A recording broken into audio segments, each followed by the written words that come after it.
সর্ষে চিংড়ি তো আমরা সবাই বানাতে চাই। চলুন আমি কিভাবে বানাই আজকে আপনাদের সঙ্গে শেয়ার করছি। নমস্কার বন্ধুরা, ওয়েলকাম টু মাই জিমাস কিচেন।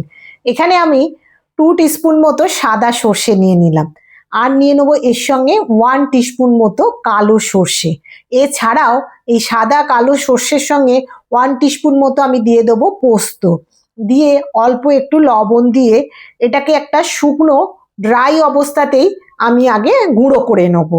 আচ্ছা, এদিকে আমি চিংড়ি মাছকে নুন হলুদ মাখিয়ে রেখেছিলাম। এই সাইজের চিংড়ি আমি 10টা নিয়েছি, ভালো করে নুন হলুদ মাখিয়ে আগে থেকে রেখে দিয়েছিলাম।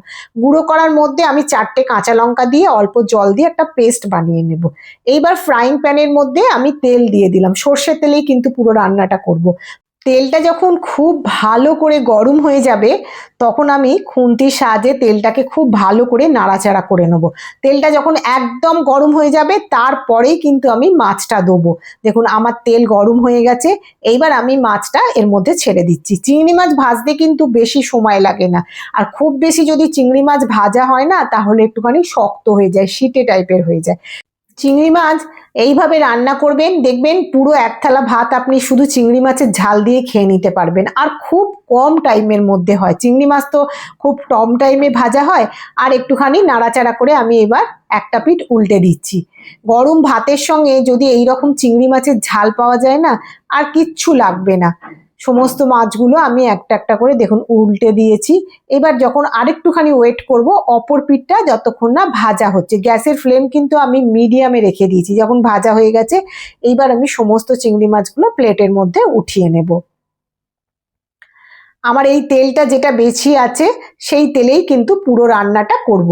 আমি এই তেলের মধ্যে দিয়ে দেবো একটা কাঁচা লঙ্কাকে 2 টুকরো করে ভেঙে দিয়েছি, আর হাফ দিয়েছি। আপনারা স্বাদ মতো দেবেন। আর দিয়েছি 1/4 টিস্পুন মতো কালো জিরে।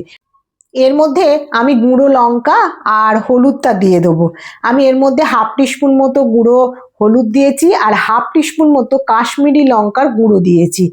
আপনারা চাইলে এখানেতে ঝাল লঙ্কার গুঁড়ো দিতে পারেন। আমি যেহেতু ফোড়ঙে লঙ্কা দিয়েছি প্লাস আপনার সর্ষের সঙ্গেও লঙ্কা বেটে দিয়েছি, সেই জন্য আমি আর এখানে কোনো গুঁড়ো লঙ্কা ব্যবহার করিনি।